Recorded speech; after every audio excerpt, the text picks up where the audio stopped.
बिस्मिल्लाहिर्रहमानिर्रहीम। अस्सलामु अलैकुम वरहमतुल्लाहि वबरकातुहू। इस्लामिक वीडियोस देखने के लिए हमारे चैनल को सब्सक्राइब करें। Welcome to my channel. अगर आप अपने ख्वाब की ताबीर देखना चाहते हैं तो हमारे चैनल का विज़िट करें। आज हम बात करेंगे ख्वाब में जूता देखने की ताबीर के बारे में। हज़रत इब्ने सीरीन ने फरमाया है कि ख्वाब में जूता औरत है। अगर देखें कि उसने नया जूता पाँव में डाला है तो दलील है कि औरत करेगा या कनीज़ ख़रीदेगा।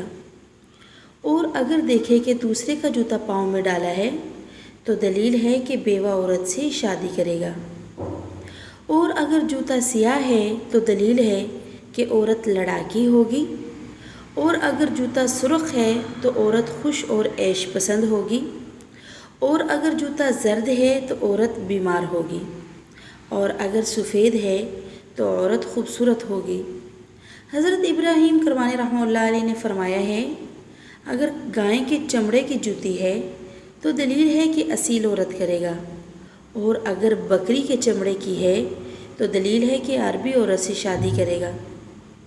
और अगर देखे कि जूती इसके पाँव से गिरी है और ज़ाया हुई है तो ये गम और बेहुरमती पर दलील है। और अगर जूता इसके पाँव में तंग है तो दलील है कि उसकी औरत तबाहकार होगी। और अगर ख्वाब में पुराने जूते देखे तो पुराने जूते का देखना नए जूते से बेहतर है। दोस्तों, अगर आपको वीडियोस पसंद आई हैं तो प्लीज़ चैनल को सब्सक्राइब कर दीजिएगा और वीडियो को आगे शेयर कर दीजिएगा। अगर आप भी कोई ख्वाब के बारे में ताबीर पूछना चाहते हैं तो हमें कमेंट करके पूछ सकते हैं।